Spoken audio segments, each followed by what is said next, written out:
আজও একটা নতুন রেসিপি নিয়ে এলাম। আজ আমি কলা গাছের ডগা দিয়ে শুকনো মাছের ঝোল বানিয়ে দেখাবো। পিতাকুন চ্যানেল থেকে সবাইকে স্বাগত জানাই। তাহলে আমি শুরু করে দিয়েছি। প্রথমে আমি সিল্কা উঠে নিয়েছি, এবার একটু লম্বা করে করে আমি কেটে নিয়েছি। কলা গাছের ডগাটা কিন্তু অনেক সফট বা অনেক পঞ্জি, এই যে অনেক কিন্তু পঞ্জি। তো একভাবে সবগুলো আমি কেটে নিয়েছি। এবার কেটে নেব আলু, আর আলুর আমি সিল্কা উঠিয়ে নিয়েছি। এবার আলু পিস পিস করে কেটে নেব।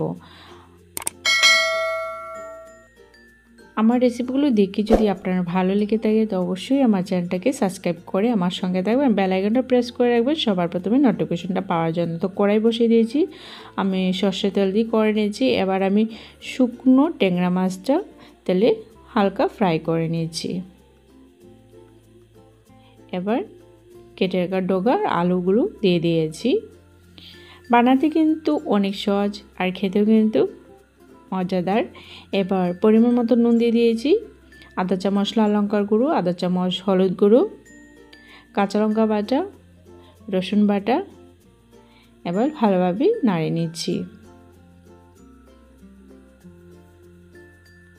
আমরা কলা গাছের অনেক কিন্তু অংশ দিয়ে অনেক রকমের রেসিপি খেয়ে থাকি, কিন্তু কলা গাছের ডগা দিয়ে এই ঝোলটা একবার বানিয়ে খেয়ে দেখবেন, আশা করি অনেক ভালো লাগবে। জল আমি দিয়ে দিয়েছি। এবার আলু বা ডগাটা সিদ্ধ হওয়ার জন্য 2-3 মিনিটের মতন আমি জলটাকে জাল করে নেব। প্রায় হয়ে গেছে।